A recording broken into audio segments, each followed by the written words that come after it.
Hi y'all. Hey, I'm gonna show you my number one grid down SHTF survival seed for survival food.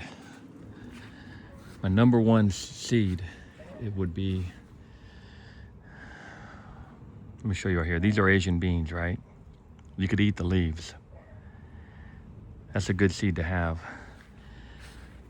But my number one seed to have would be the sugar beet, and not the Detroit Golden, but the regular, fodder sugar beet, the plain sugar beet, the ones that they used to use 200 years ago to feed livestock through the winter.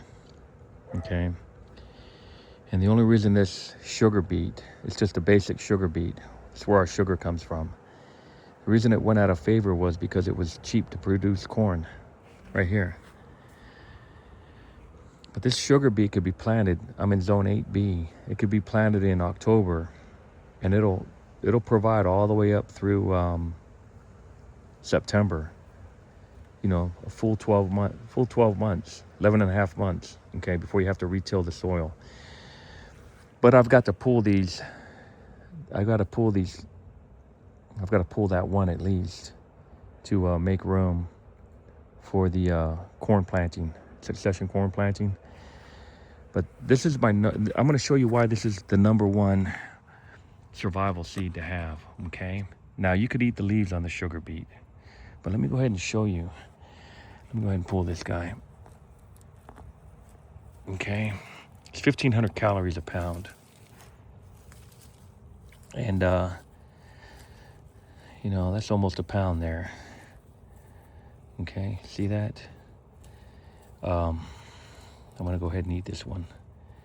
But the sugar beet survives pretty much for a full 11 months at least, until you got to till the soil for the next year's planting. But I've got to prepare this bed, get it ready for more corn planting. I got to do another 4 weeks on this experiment. But I am having corn in here. It is producing corn. I don't know if you can see it down there. I don't want to walk in there. But I've got corn in there.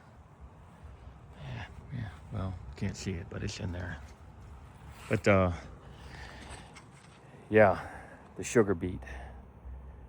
It was used to feed cattle and livestock through the winter 200 years ago, okay? And they figured out a way to pull the sugar out of it, and that's what we're eating now. Most of our sugar that we eat comes from the sugar beet. A lot of people think it comes from the corn. The corn does produce sugar also, but a lot of it comes from the sugar beet. All right, see y'all later. Have them seeds in your stockpile.